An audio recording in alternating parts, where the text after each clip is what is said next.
Olá pessoal, tô lá mesmo em 1B, tudo bem? Graças a Deus estamos de volta e nós começaremos então com uma pequena revisão do último conteúdo que nós vimos, que foi ligação iônica. Mas antes da gente falar um pouco de ligação iônica, vamos olhar para a tabela periódica e relembrar algumas coisas que a gente tinha discutido. Por que tantos elementos químicos, né, uma quantidade de aproximadamente 118 elementos químicos, eles conseguem formar tantas e tantas substâncias que existem? Por que os átomos então se ligam?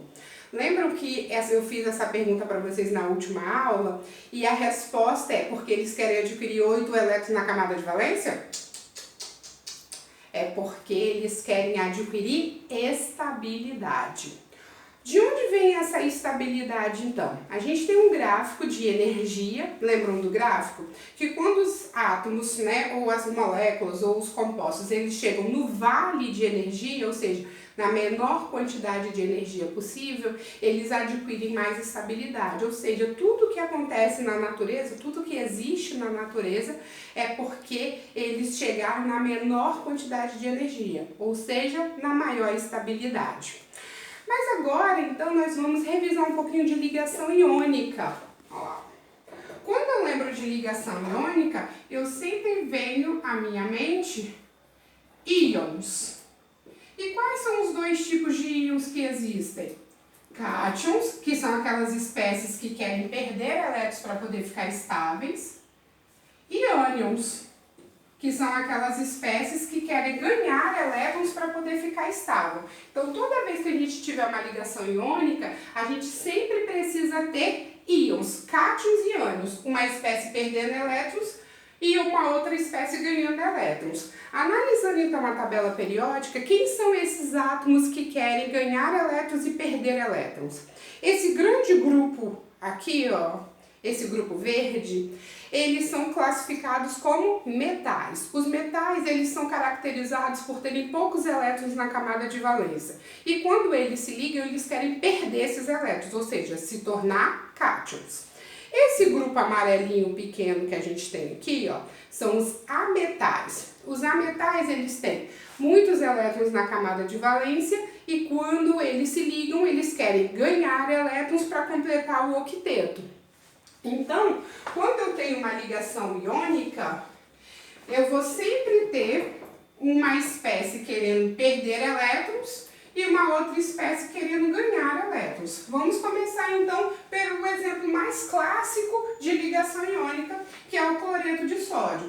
O sódio, um metal da família 1A, ó, 1A, ou coluna 1, e o cloro, um ametal, aqui ó, do amarelinho, lá na família 7A ou 17.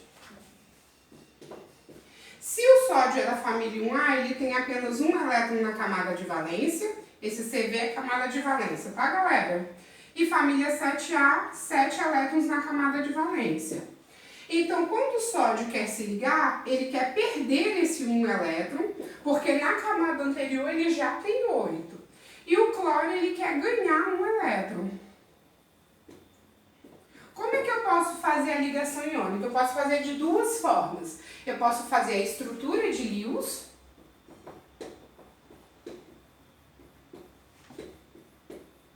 ou eu posso fazer a regra da cruzinha, ou a regra do X. Para eu encontrar a fórmula do composto iônico que vai ser formado. Na estrutura de Lewis, deixa eu só colocar isso aqui para cá. Pronto. Eu vou representar o símbolo do elemento e quantos elétrons ele tem na camada de valência. Então, o sódio, 1 elétron.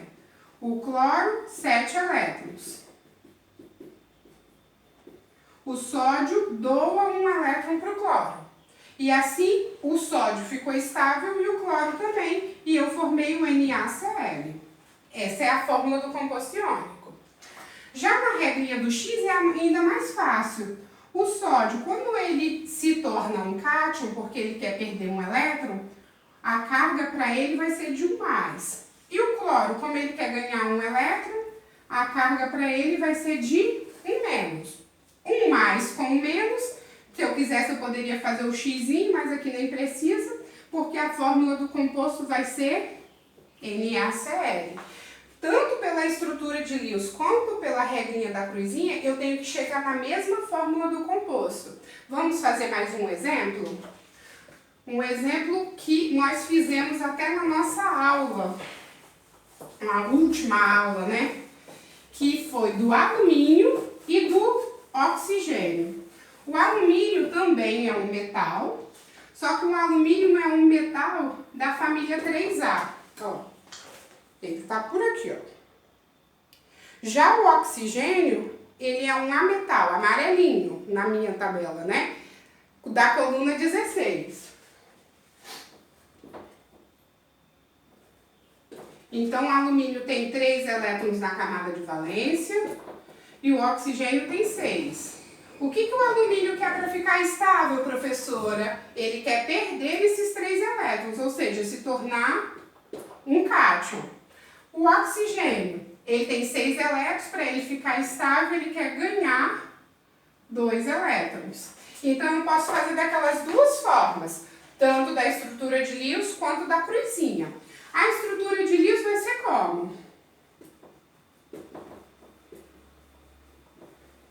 A estrutura de Lewis, gente, eu até tinha esquecido, ou fórmula eletrônica, tá? Alumínio, 3 elétrons na camada de valência, oxigênio 6. Dou 2 elétrons, o alumínio ainda não ficou estável. Preciso de mais um oxigênio.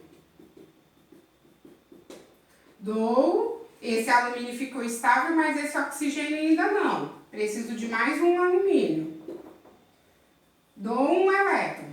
Esse oxigênio ficou estável, mas esse alumínio ainda não. Preciso de mais um oxigênio. Dou os 2 elétrons e assim todo mundo ficou estável. Então, qual foi a fórmula que eu vou conseguir do meu composto? Eu tenho 2 alumínios, então Al2, e eu tenho 3 átomos de oxigênio, O3.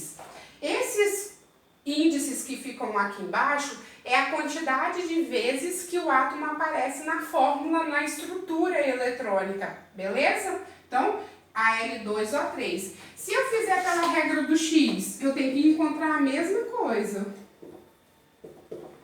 Alumínio, ele vai perder 3 elétrons, então ele vai se tornar um cátion. Oxigênio, ele quer ganhar 2 elétrons, O2-. Faço a regra do X e vou chegar a Al2O3. Eu posso tanto fazer a estrutura de Lewis ou fórmula eletrônica, quanto fazer a regra do X. Depende do que o exercício vai estar te pedindo. Beleza, galerinha? Relembraram, então? Quais são as propriedades dos elementos dos compostos iônicos?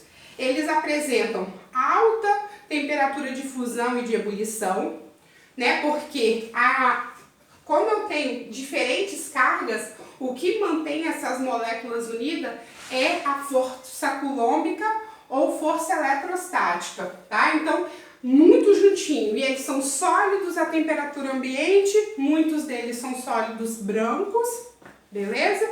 E eles conduzem corrente elétrica quando estão em solução aquosa ou quando eles estão fundidos. Mas isso vai ser tema para o próximo vídeo.